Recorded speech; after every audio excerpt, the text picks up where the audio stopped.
Tak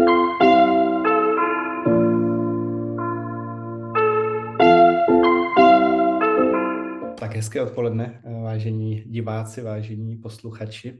Vítáme vás u dalšího dílu našeho oblíbeného podcastu Unfinished Business o týmu Akademia. Já jsem Robin Brzobohatý a dneska budu zpovídat Radima Kiršnera. Radime, můžeš se trošku představit, ať víme, kdo tady vlastně dneska sedí? Ano, určitě můžu. Zdravím všechny posluchače, diváky, divačky našeho podcastu Unfinished Business. Jak říkal správně Robin, mé jméno je Radim Kiršner a jsem jeden z týmových koučů na obchodně podnikatelské fakultě Slezské univerzity v Opavě. Momentálně koučuji jeden tým. A my už dneska budeme prozkoumávat jeden z důležitých nástrojů toho, jak probíhá vzdělávání v týmu Akademia. Protože ty jsi říkal, že jsi coach na Slezské univerzitě. To dnešní téma je training sessions. Co má vlastně společného coach s training sessions? Co to vlastně jsou ty training sessions? Protože tak, jak já jsem tomu zatím rozuměl, tak tým Akademie je speciální v tom, že místo přednášek a cvičení část toho vzdělávání probíhá právě v těchto training sessions. Tak co s tím máš ty vůbec společného? Tak já s tím mám společného to, že stejně jako naši teamprenéři, to znamená naši studenti, training sessions nazývám TSK. A je dost možný, že když potkáš na ulici nějakého teamprenéra nebo se půjdeš podívat na fakultu nebo do jiných komunit, kde jedou podle Team Academy, tak ti řeknou, že hele, já jdu zrovna z TSek nebo jdu zrovna na TSK. No a ty training sessions jsou pravidelná setkání toho týmu se svým týmovým koučem. Týmový kouč je tam proto, aby na těch training sessions dohlížel na to, že se děje nějaký training. Ty TSK nebo ta TSK zapadají do nějakého širšího trojúhelníku toho vzdělávacího procesu, který tým Academy na té akademické půdě sleduje. A to je training, reading a practice. Začnu tím readingem. Studenti měli by vlastně po dobu svého studia číst knihy, ze kterých čerpají just-in-time knowledge, to znamená nějakou formu instantního vzdělávání zrovna podle jejich potřeb. Pak je tady ten practice, to znamená to, co si přečtou a to, co si natrénují, by měli vyzkoušet v praxi v rámci svých projektů. A pak je tady ten training. A training je o tom, že ta četba, témata té četby by měly být schopni předat dál. A předávají je dál do toho svého týmu v rámci těch sessions, těch setkání, které probíhají 2krát týdně. V Karviné trvají 3 hodiny a v Praze trvají 4 hodiny. Týmový coach je tam proto, aby dohlížel právě na ten proces, že ten learning se děje. Aha, takže vlastně v tom vzdělávání jsou 3 pilíře: trénink, reading a practice, to znamená čtení, ověřování v praxi a nějaké přenášení zpátky do toho týmu téček, jak vy říkáte studentům. Co to vlastně znamená to téčko? To je vlastně zkratka pro teamprenéra. Což je student? Je student, který pracuje v tom týmu dalších studentů a svých vlastně kamarádů, svých pírů na tom, aby se pořád zlepšoval přes vlastně tady tyhle 3 pilíře. Čtení, praxe a trénink. A jestli to správně chápu, z těch 2 pilířů ze čtení a praxe se pak dělá nějaká společná znalost nebo se dosahuje nějakého učícího procesu právě v těch trénovacích setkáních, v těch training sessions, tam se to sdílí, tam se o tom nějak diskutuje? Přesně tak. Vlastně Team Academy, tak jak to máme pojmutý třeba právě v Karviné, vedle tady těch training sessions, ti studenti tvoří i projektové týmy, ve kterých si zakládají svoje vlastní startupy, ve kterých se učí podnikavosti a podnikání. To je pro ně ten practice. To je ta praxe, kde s těmi znalostmi jdou na trh a snaží se vytvářet hodnotu pro zákazníka a tak dále a tak dále. Potom je tady ten reading, který může probíhat komunitně, ale většinou probíhá na té individuální úrovni podle těch potřeb jednotlivého téčka, jestli se chce více zaměřovat třeba na měkké dovednosti nebo si chce nastudovat více třeba co se týče makro- a mikroekonomie. Těch oblastí, které můžou vlastně číst, je spoustu a my k tomu máme databázi knih, která se jmenuje Book of Books, takzvaný BOB. A v BOBu máme více než 300 knih, které vlastně si můžou vybrat studenti ke své četbě. Za každou knihu dostávají body. Vlastně tady ten reading probíhá celosemestrálně, vlastně po celou dobu toho studia. No a ten training je vlastně taková bych řekl, ten stěžejní pilíř, kde tohle to všechno se dává dohromady, kde vlastně ty věci, které já potkávám jako téčko v té praxi, můžu prolnout s tou četbou a společně v týmu s tím koučem v rámci nějakého dialogu se vlastně zvědomit si tu knowledge. A pokud všechno jde dobře, může docházet vlastně k tomu týmovému učení. Takže já získávám nějaké teoretické informace, poznatky, to je v rámci četby, ověřuju si je nebo zkoušíme použít v praxi a pak společně na těch training sessions z toho děláme nějaký vědomý proces učení a ta tvoje role jako kouče, ty jsi říkal, kouč dohlíží na to, aby to učení probíhalo. Co ty to tam vlastně děláš, abys dosáhnul toho, že je jistota, že učení probíhá? No, to je taková, já bych řekl, že to je takové kouzlo až alchymie čas, jakoby nedopustit to, abychom nesklouzli k nějaké bagatelizaci, nebo abychom nesklouzli k tomu, aby ten čas, který máme společně, jsme neprokecali. Takže vlastně máme nějaká pravidla těch TSek, které zaručují to, že se opravdu bavíme o nějakých tématech, že na každé to TSko jsme připraveni. TSko, ten training sessions facilituje student nebo 2 studenti, připravují si to téma dopředu, aby ho mohli kvalitně předat, odfacilitovat celý ten proces toho týmového učení. Můžou použít různé formy. Máme training sessions, které jsou více workshopový, máme training sessions, které jsou velice postaveny na nějakém dialogu, debatě, diskuzi, takže těch cest, jak vlastně udělat to týmové učení je. Existuje teda nějaká, nechci říct šablona, ale jak to teda vlastně obecně funguje, to training session? Přijdou a co? Přesně takhle to probíhá na první training sessions, že přijdou a co. Jo, a teď by to jim to neměl někdo říct, co se bude dít a ta očekávání jsou samozřejmě veliká nebo spíš nejsou žádná a vlastně teďka ten coach, který tam je, tak by z toho měl vlastně vybruslit nebo spíš uplést nějakou pomlázku, aby to začalo pořádně fungovat. A já musím teda říct, že každý tým má ty svá pravidla těch TSek nastavené trochu odlišně podle toho, co jim vyhovuje v rámci toho learningu, ale obecně můžu říct, že máme povinné TSK 2krát týdně, pondělí a ve čtvrtek, vždycky po 3 hodinách. Říkám povinné, to znamená, že si evidujeme nějaké absence, pokud tam jsou, a studenti potom každou tu absenci musí nahradit tím, že třeba půjdou na training sessions k jinému týmu. Tady téhle metodě se říká cross-fertilizace a je velice žádoucí, aby i téčka nechodili na training sessions do svého týmu, ale šli se podívat i, jak to dělají kolegové v tom jiném týmu, ať už je to v prváku, v druháku nebo ve třetíku. Ať se vrátím ještě zpátky k těm otázce na ty pravidla. Může facilitovat jeden student, můžou facilitovat i 2 studenti, pokud to téma je rozsáhlé a třeba ten student si nevěří na to, že by vlastně utáhl celé to téma sám, tak se i doporučuje, aby to vlastně dělali ve 2. Můžou se podpořit a každý třeba, kdo vede nějaké schůzky nebo nějaké workshopy, ví, že ty 3 hodiny opravdu jsou dlouhé. Ty jsi říkal, vlastně studenti přijdou a mimo jiné každý tým má nějaká pravidla. Co jsou třeba taková pravidla? Co třeba u tebe v týmu mají jako pravidla studenti? My na těch TSkách máme vlastně nějaká pravidla, která jsou daná, a to je, než začneme debatovat, tak se posadíme do kruhu, a to je náš v Team Academy ultimátní tvár. Zajišťujeme v tom kruhu, že sedíme všichni v kruhu do kolečka, to, že na sebe všichni stejně vidíme, máme stejnou pozici a můžeme se v tom kruhu všichni stejně zapojit do nějakého dialogu. Každý může říct úplně stejně svůj názor a přispět do toho learningu. Dřív, než vlastně jdeme k nějakému tématu, tak máme takzvaný check-in. A ten check-in je nástroj toho, že všichni se do toho kruhu připojíme, tak jako se připojujeme třeba do nějaké online aplikace, na nějakou online schůzku a řekneme hi. Ten check-in je taková jedna otázka, která má toho účastníka training sessions přihlásit do TSK.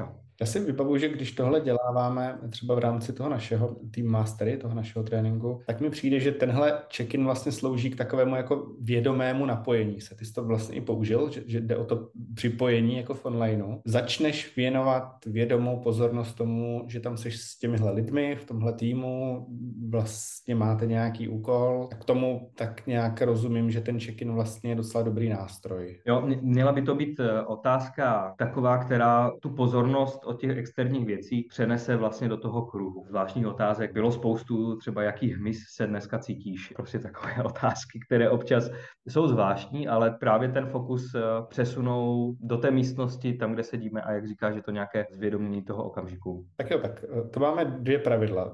Jednak začínáme v kruhu, začínáme check-inem. Je tam ještě nějaké pravidlo? V rámci toho check-inu nebo potom check-inu následuje nějaká orientace, to znamená, je to prostor pro kouče nebo i samotná tečka si vlastně nasdílet, co se děje, neděje v rámci týmu, možná i v rámci nějakých komunitních akcí, které se dějí v rámci komunity, tak aby jsme všichni byli na jedné lodi tady v tomhletom. Takže dřív než vlastně facilitátor přejde do toho tématu, tak by měl dát prostor vlastně všem si nasdílet důležité informace, co se děje kolem dokola.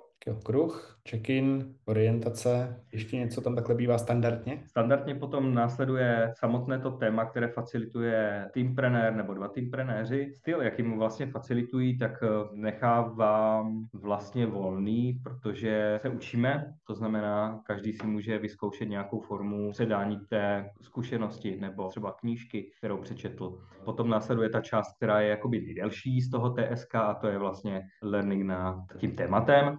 Co se týče ještě nějakých pravidel, které dodržujeme, tak je to nějaký learning diamond, to znamená, že to téma bychom měli otevřít co nejvíce do široka a potom by ten facilitátor měl zajistit, že to téma se na konci toho TSK uzavře do nějaké z té divergentní části do té konvergentní a taky ctíme nějaký diamant toho samotného dialogu. Jsou tam vlastně nějaké 4 části toho dialogu, které by se měly ctít. Které 4 části to jsou? Je to takzvaný suspending, voicing, listening a respect. Aha, a o tomhle, myslím, mluvil Michal Stoklasa, když si povídal s Monikou Košuličovou o dialogu, tak on tam vlastně všechny tyhle 4 fáze popisoval.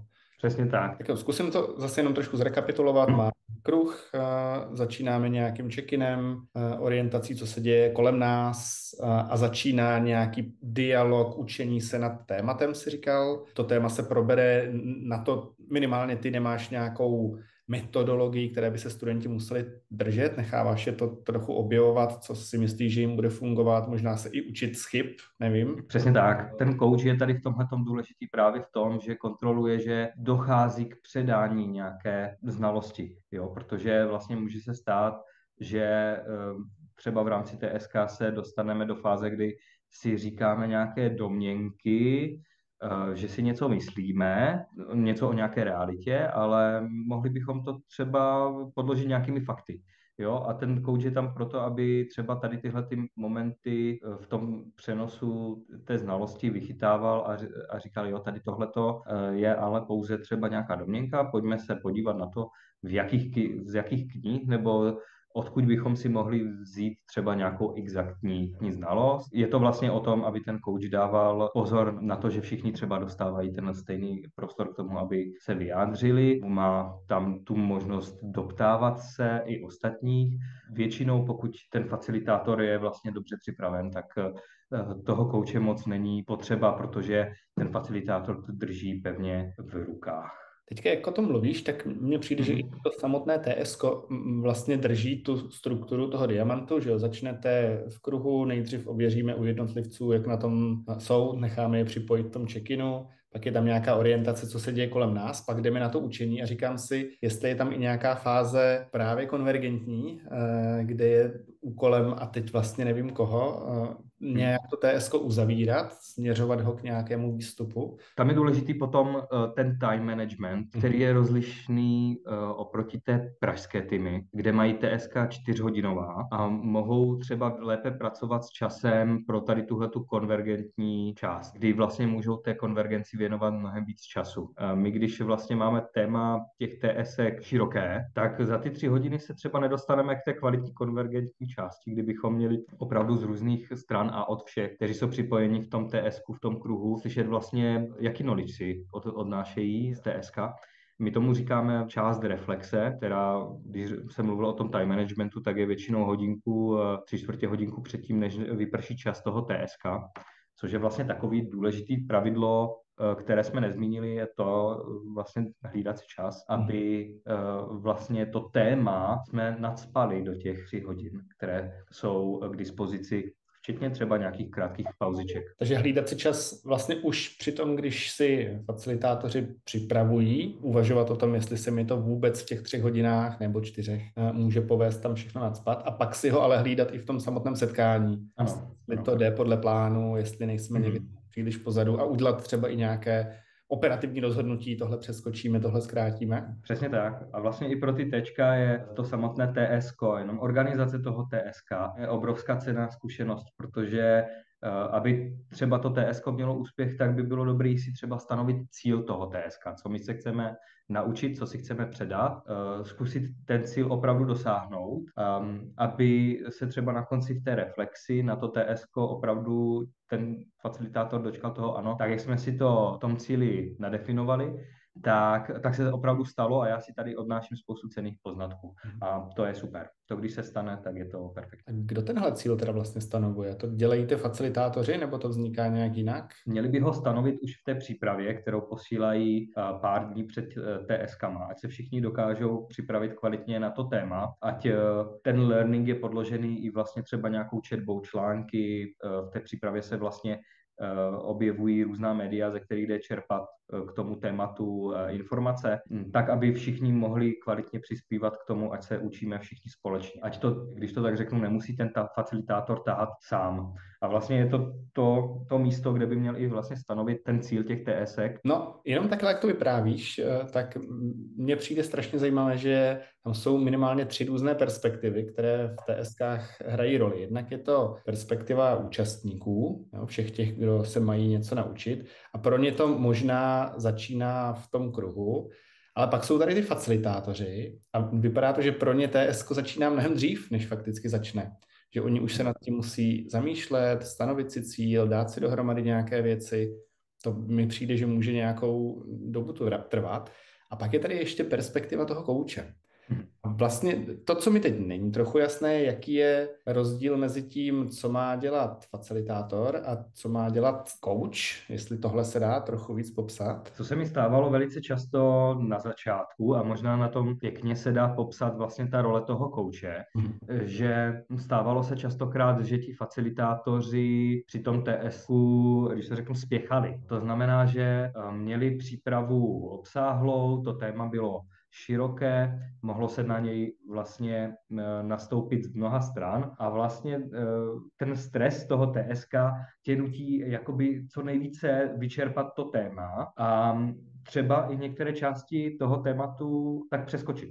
No a ten coach by tam měl být proto třeba říct, hele, pojďme se vrátit zpátky. Co jsme se tady naučili tady v tomhletom momentu? Co jsme si vlastně teďka zreflektovali? Jo? Co je to? Pojďme to pojmenovat. Že vlastně ten learning může být široký, dlouhý, hluboký, nebo plytký a ten coach by v tomhle měl mít přehled vlastně, kde se pohybujeme a třeba vypíchnout a pomoct tomu facilitátorovi k tomu, aby nějaký ten learning vytáhl a pověnoval se v rámci toho dialogu třeba na tady tímhletím tématem. To zní, jako kdyby důležitá výbava kouče přece jenom byla nějaká expertíza, porozumění tomu, jak některé věci fungují, že už tam jdeš s nějakou zkušeností, kterou ani facilitátor, ani téčko vlastně nemusí mít na začátku. Spíš bych řekl, že je to taková ta ostražitost k tomu, aby jakoby se nepřeskakovaly určitý věci, které by mohly jakoby zapříčinit to, že to znamená, že i pokud to tomu kouči není srozumitelné, to TSK, tak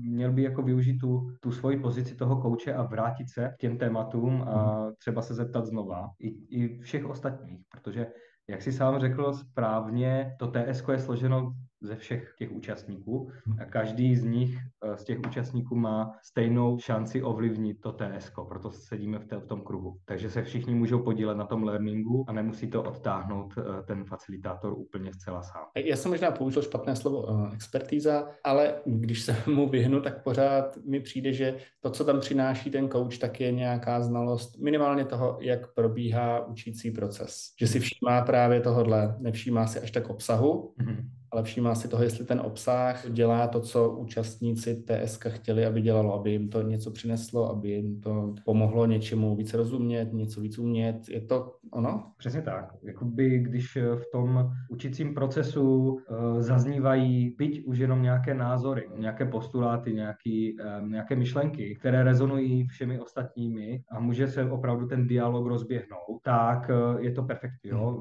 Vlastně dostane se de facto ta myšlenka na povrch ten coach je asi žádoucí, aby měl jakoby ten přehled o té látce, o které se mluví, ale spíš je to, jak říkáš, takový ten strážce toho learning procesu. Třeba nemá úplně tu hlubokou znalost nějakého tématu, pořád může položit tu otázku, jak bys mi to vysvětlil normálně, jo? Jak bys to vysvětlil svému kamarádovi. Jo? Pojďme to zjednodušit, nebo pojďme to zase třeba rozpitvat na to téma na nějaké různé jiné kategorie. Jo? Pokud není třeba něco jasné, anebo třeba něco je nadmíru jasné, až se dostáváme k tomu, jako že je to nějaká bagatelizace tématu, tak zase pojďme se podívat jako hlubš pod povrch. Okay, takže vlastně všichni, tak jak jsi řekl, všichni tam jsou, všichni jsou nějak zodpovědní, protože každý má nějakou aktivní úlohu. Účastníci TSK minimálně se mají něco naučit, ale ideálně se aktivně zapojují, diskutují, kladou dotazy, mají nějaké jako nápady, názory. Facilitátoři, ti tam jsou od toho, aby tomu vlastně hned na začátku dali nějakou formu, nějakou strukturu, možná i definovali cíl a pak se postarali o to, aby se tohle naplňovalo v rámci času, který mají v Opavě nebo v Karviné 3 hodiny, v Praze 4. A kouč je tam proto, aby jim pomohl pohlídat, že to, co všichni společně dělají, tak je pořád součást učícího procesu, který je užitečný. To je ono? Určitě. Minimálně ten proces je důležitý proto, aby se vlastně stravovaly ty teoreticky nabité vědomosti. Skrze tu četbu, skrze jiná média, aby opravdu tam docházelo k tomu zvědomování. A máme tam ještě jednu věc, kterou ty si jenom nadhodil a pak jsme se k ní ještě nedostali. Ty jsi říkal, že ta cross-fertilizace, že ta možnost, možná i povinnost někdy se jít podívat i do jiného TSK, do jiného týmu, je něco, co je užitečné nebo žádoucí. V čem je to vlastně užitečné nebo žádoucí? Tady tahle ta cross-fertilizace, my tomu říkáme zkráceně prostě crossy, nebo jdeš na cross k jinému týmu, tak je žádoucí právě v tom, abych já si udělal nějaký benchmark, jakoby porovnání toho, jakým způsobem třeba probíhá ten learning v ostatních týmech nebo v jiném týmu a můžu si vlastně třeba i nějakým způsobem přehodnotit svá očekávání nebo nějaký nároky na to, jak bych se chtěl učit a vlastně přinést to potom do toho domácího týmu jako třeba zajímavý point do orientace. Pojďme se pobavit o tom, jak děláme TSK, co můžeme třeba zlepšit. A je to vlastně v rámci budování nějaké komunity, je to žádoucí k tomu, abych vlastně poznal i ty ostatní, jo? Protože to je vlastně na tomto hezký, že můžeme se vlastně učit všichni, nejenom v těch malých týmech, těch třeba 14 lidech, ale vlastně si to vyzkoušíme i v rámci celé komunity, což jsou třeba 60 lidí. To se moc líbilo, jak jsi to teď vlastně propojil zpátky k těm pravidlům a že třeba v rámci orientace, v rámci toho, co se děje kolem nás, dává smysl mluvit i o tom, jak jiní lidé dělají tu samou práci v úvozovkách, děláme my, jak jiní lidé vedou TSK. A to je něco, co se děje kolem nás a můžeme se z toho naučit. Přesně tak a vlastně máme jedno pravidlo, na které jsem si teďka vzpomněl, že pokud třeba někdo z nás v týmu jde na cross nebo se jde vzdělávat někde mimo, tak by měl v rámci orientace vždycky ten learning, který se naučil někde jinde, předat zpátky do toho týmu v rámci orientace. Naučil jsem se, byl jsem tam a tam, naučil jsem se to a to. Dělali to tak a tak a my si z toho můžeme vzít třeba tady tyhle ty 2 poznámky, které jsem si zapsal. Ty, Radime, úplně jako to mluvíš, tak mi teďka hlavou běží spousta nápadů, jak tohle vlastně využít i mimo týmy. Radime, ty jsi říkal pár pravidel jsou součástí toho TSK. Mluvili jsme o kruhu, mluvili jsme o check-inu, mluvili jsme o orientaci, mluvili jsme o učení se nad tématem. Je tam ještě něco? Ještě nějaké pravidlo? Ještě jedno pravidlo máme a to je forma toho, jak si veškeré nabité vědomosti někde zapisovat. Kam já si je vlastně můžu zanést, abych se k ním mohl vracet. A my používáme takzvaný learning diary, což je sešit buď offlineový, klasický papírový, anebo to může být nějaká elektronická verze nějakého záznamníku, kde bych si měl vypisovat poznámky. Vlastně ty malinké diamanty toho, co se dozvídám, ten learning, který si odnáším z toho TSK a můžu ho používat potom jako nějaké summary k tomu konvergentnímu procesu a reflexi toho TSK. Jo? Takže vlastně je to takový záznamník naučených myšlenek. Už nám trochu dochází čas. Musíme začít trochu uzavírat ten náš dialog. A my jsme dneska mluvili o tom, co to je TSK, jak to funguje, jestli je tam nějaká metodika, nějaké kroky, které by se měly stát, ale současně, kde je to otevřené ostatním nápadům, kamarádům a možná i účastníkům toho TSK. Mluvili jsme o tom, že tam jsou minimálně 3 role, které je fajn vnímat vlastně odděleně. Jednak coach, jednak facilitátor a jednak jednotlivá téčka, kteří se účastní. A když bychom si to zkusili teď ve 2-3 větách nějak jako shrnout, tak co ty bys řekl, že je největší přínos těch TSek pro téčka? V čem to nejvíc dává smysl?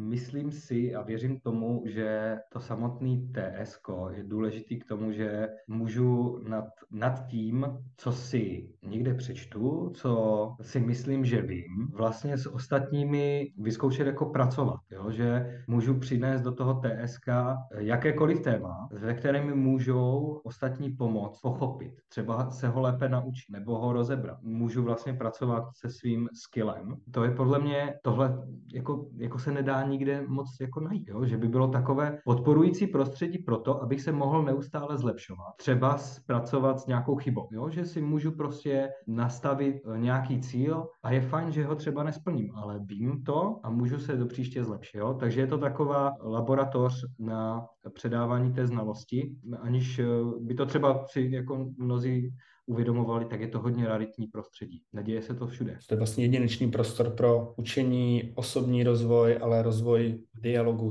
v rozhovoru s dalšími. Ano. A vlastně je to i prostor pro to, jako zkusit s ostatními lidmi ve stejný čas přemýšlet na to stejnou věcí a mít na to ten luxus toho času. Spolutvořivý proces. Art of thinking together. Myslím, že není lepší citát, kterým bychom to mohli zakončit, než The Art of Thinking Together. Radíme, moc děkuju. Já děkuju tobě, Robe. A děkujeme i vám, diváci a posluchači, a těšíme se s váma na setkání zase v další epizodě Unfinished Business. Děkujeme moc za pozornost, mějte se hezky.